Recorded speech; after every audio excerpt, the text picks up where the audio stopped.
let's begin today's practice lying on our backs. If you have a pillow or a blanket, you can pop that underneath your head just to support your neck and head. Kind of nice, right? And then lie down there with your knees bent, and we'll just begin by getting in touch with our lower back. Now, I know this class is going to help you relieve sciatica, and it's going to help you feel better in your low back. But I am a firm believer that our body communicates with us, and when we pause, especially when they're hurting, we pause and we listen to what our body is trying to convey, and we really can accelerate our healing. So I would place both hands on your lower abdomen, kind of near your belly button, but a little lower. Second chakra work, and then take a full breath in. And as you exhale, just let your hands drop. Let the weight of your bones, your finger bones, drop closer to your spine. So you're not pressing down, you're just using the healing power of your own hands to help your body release. See if there's any messaging that your sacrum, this is part of the second chakra, Svadhisthana's chakra, wants to convey to you. Being patient with ourselves and just letting any messaging bubble up. Now, we're going to move in a moment into doing some active practice, but if you feel like this is a rich place for you to wait for a moment, hit pause and let yourself really enjoy the conversation between your body and you, because it's really valuable. Okay, so either hit pause or continue on play. What we're going to do right here is take our right ankle across the left. We're moving directly into a piriformis stretch.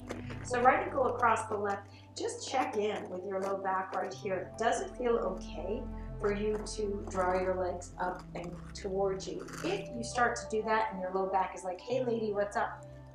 Keep your left foot on the floor then. You can absolutely work here. It's a little less intense, but it's also very powerful. If it's okay for you to draw your legs a little closer to you, get your core engaged, always using our core. Then take your hands and grab hold of the back of your left hamstring, or you could use a yoga strap around the back of your left hamstring. And we'll draw our legs towards us, flexing the right toes to some extent, right? You just want to have it so that the ligaments of the knee are not getting overstretched. So like anything, it's a balance. And it's so good. So what we're doing here is we're releasing the piriformis muscle. You'll feel that sensationally in your glutes. When we release that, it lets the sciatica nerve let go. So if the piriformis is tight, it's going to grip that sciatica nerve. It's like, help me. And it squeezes it. And it's not fun, right? Because what you get is sensation down the back of your leg. So what we're looking for here is a gentle release of the piriformis muscle. And we'll take 5 more breaths here.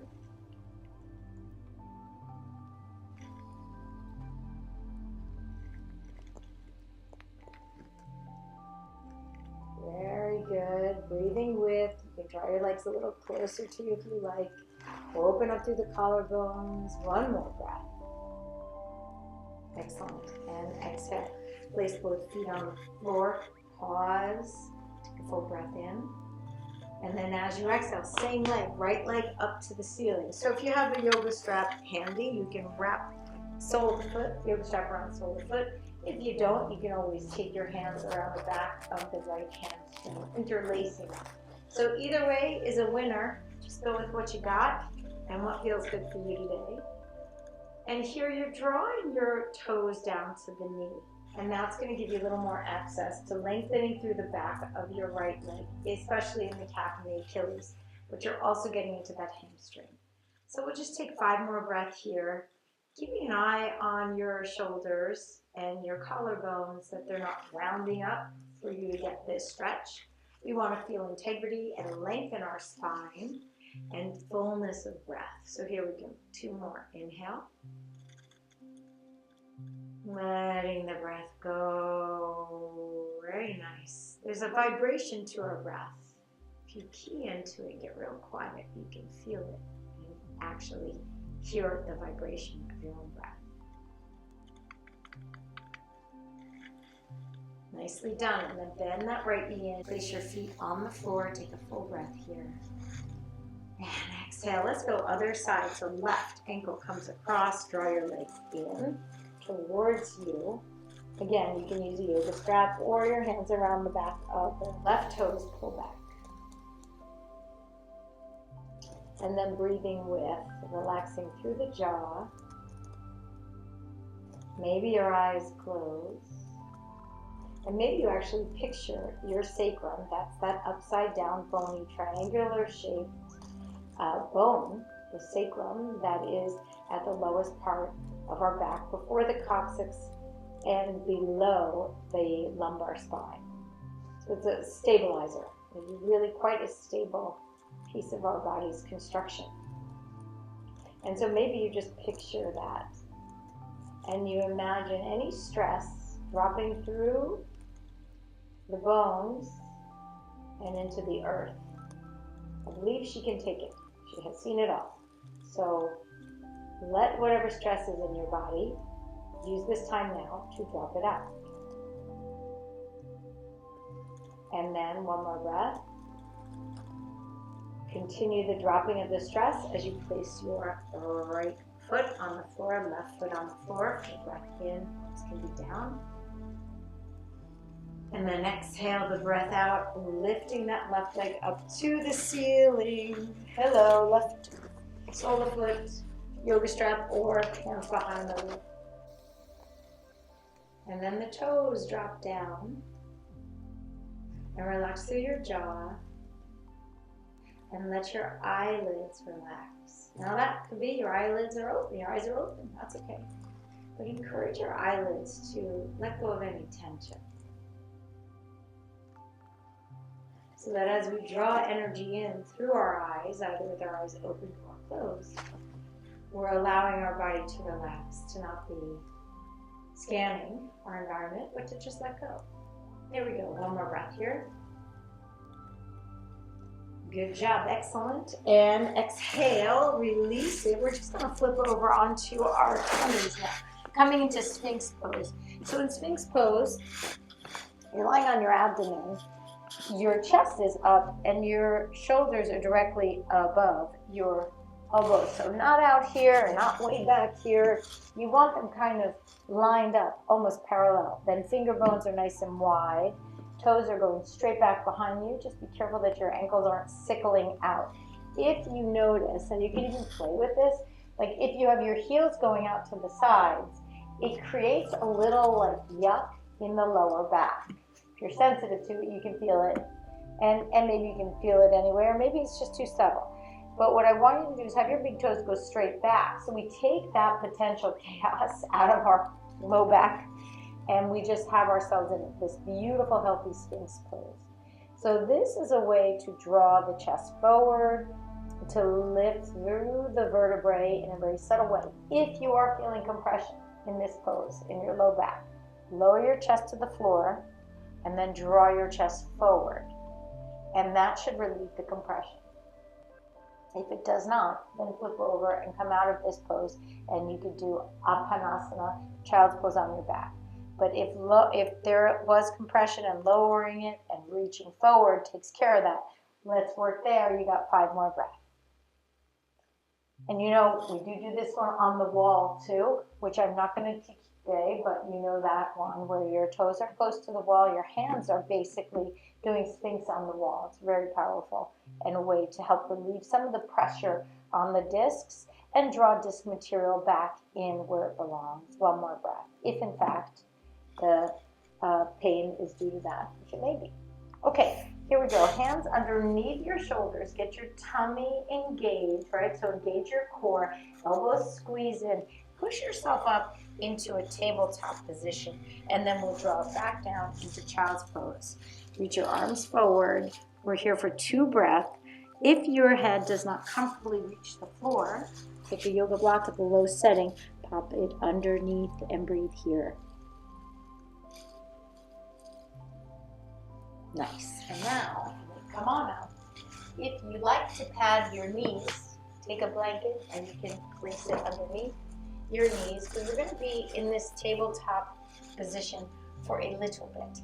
So what we're going to do here is extend your right leg long behind you. That's going to get the psoas fibers of that muscle group to begin to release.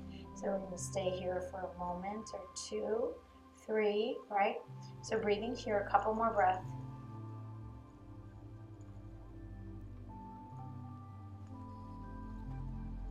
Last one, inhale. Nice, and exhale. Now, place the right knee next to the left. Take your left foot and place it so you're in kind of a King Arthur type thing. Now we're going right into that right psoas here. You could, if you had like a big bolster or a PVC pipe or a couch, you could press down on it to accentuate this. Not necessary. You can accentuate this by simply placing your hands on your left thigh, drawing the flesh of the thigh forward a little bit, drawing the right hip forward a little bit. Do you feel that right there?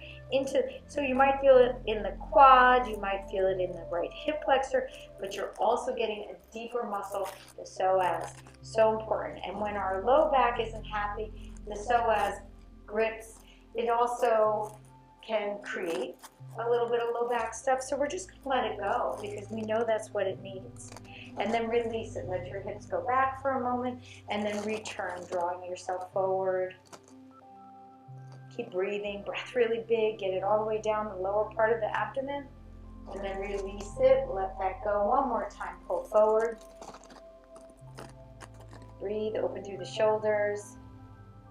Press down through the left thigh if you like. That's a little more emphasis. Squeeze the right glute, engaging it's going to help you release that psoas even more. Nice. And then let's come into a tabletop. Roll over your toes. One breath. Downward dog. A little bit of an inversion. Inhale.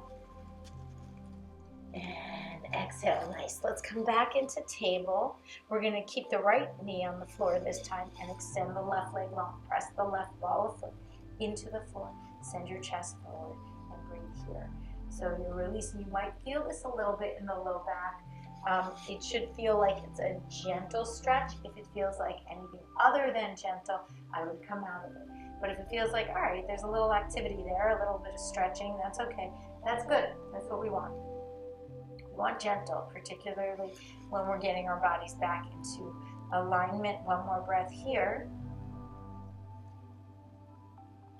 And then bend that left knee, place it next to the right, take the right foot up, King Arthur, on this side. So both hands on the top of that right thigh, gently drawing the right thigh forward, but don't let the knee go past the ankle too much, if at all. You kind of want that nice symmetry. And then draw that left glute forward. Engage your left glute. That's going to tell the psoas it's safe to release.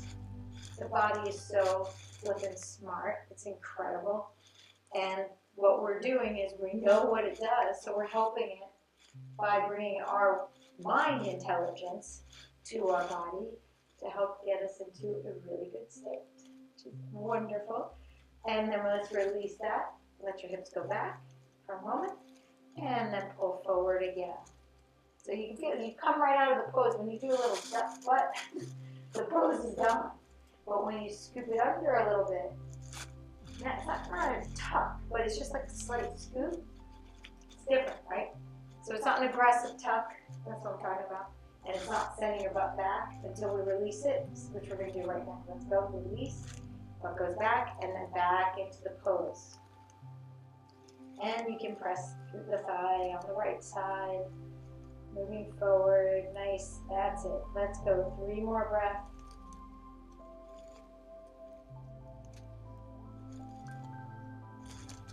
Very nicely done. Both hands are down, and let's step the back foot back, coming into a downward dog. Just a nice stretch, getting off our knees, dropping your head. Inhale, and exhale. Nicely done. Bend your knees. Let's come on up to the top of the mat. You're gonna find the floor in a moment. One vinyasa through is gonna feel really lovely here. Inhale, arms reach. Keep your tailbone dropping and not tucking under and not sticking out. You want neutral safety. Inhale, rise. With your core engaged, exhale, forward, fold. Keep your knees bent as you come down. Drop your head and then inhale, halfway lift. Maybe your knees unbend, and then step it back into a high plank. You could drop your knees on the floor here in your high plank, low plank, then an upward facing dog, a little deeper of a back bend, and downward facing diggity dog. There we go. One more breath. And exhale it out. Let's come onto our knees. Nothing underneath the back of your head. Take your yoga block. Lowest setting, please. And lift up your hips. Place that block underneath your sacrum. So this should feel nice. It should feel good. Really good. If it does not, skip it. Pop the block out. Pull knees into your chest. Or keep them on the floor in constructive rest. And then we're going to come into a Shavasana. So if it feels good, we'll be here in our supported Setu Bandhasana bridge pose for 10 breaths. Drop your shoulders down the mat and a little bit closer to one another.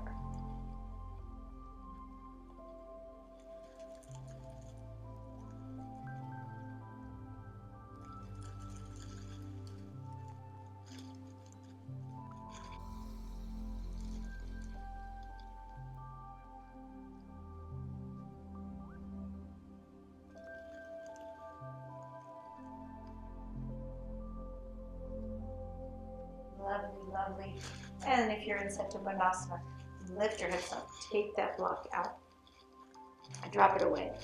For Shavasana, you can take the classic Shavasana. I'm going to show you Shavasana with a bolster made out of a blanket. So you'll take your blanket. You want it the really long way. So you can undo it so that you're going to get the longest part of it. So I would actually unravel it entirely and then roll it up so that it becomes quite long. And Bachi sees his blanket. He's like, can I have some of that? Bachi, here's your blanket. Yes, that's good. Okay, thank you. All right, I'm going to show you this standing up because somebody thinks it's for him. Just too cute. But you've got it the long way. And then what I want you to do is to roll it so that you're creating a little spinal bolster. It's going to be long and skinny. It's going to be longer than your spine for sure. And then you can lay it down on the mat the long way. Now take the top part and see what I'm doing here. I'm bending it so that I can have a little pillow there for myself. The bottom part where your legs don't hang on to the bolster is not as important. And then go ahead and sit on it and lay yourself back down so that this bolster lines up directly with your spinal column. If the little blanket rollover to create a pillow is not enough for you to feel the elevation in your head, then you can go ahead and grab a block or another pillow and put it under there. So get yourself situated. It could feel like a little wobbly, but you want to have your knees bent. Some people do this with their legs long down the mat. I think if you're working with some sacrum stuff, I would keep it bent because it actually promotes more of a neutrality in your sacrum. When our legs go long down the mat like that, you actually create a little too much of an arch if you're working with some of this stuff. So, and then just like we did in the beginning, you can have your hands on your lower abdomen. You can also have them alongside you with your palms spinning to the ceiling in a classic Shavasana arm-hand combo. And then we're just going to breathe here, just resting together. And as you rest, infusing your body with light. Letting anything that is not aligned with your highest good, drop it away. You don't need it. Breathe it out of your body. Breathe in patience and love. Healing, restoration.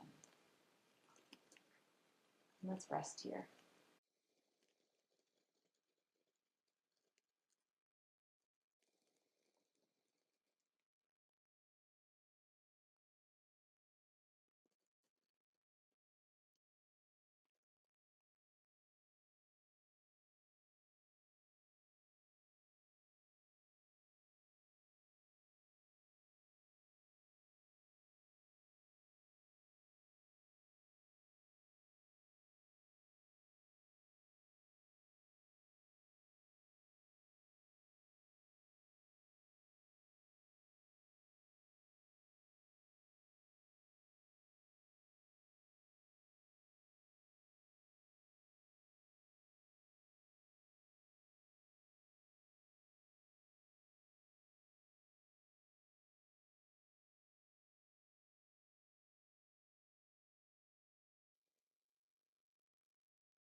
tip over to your left side.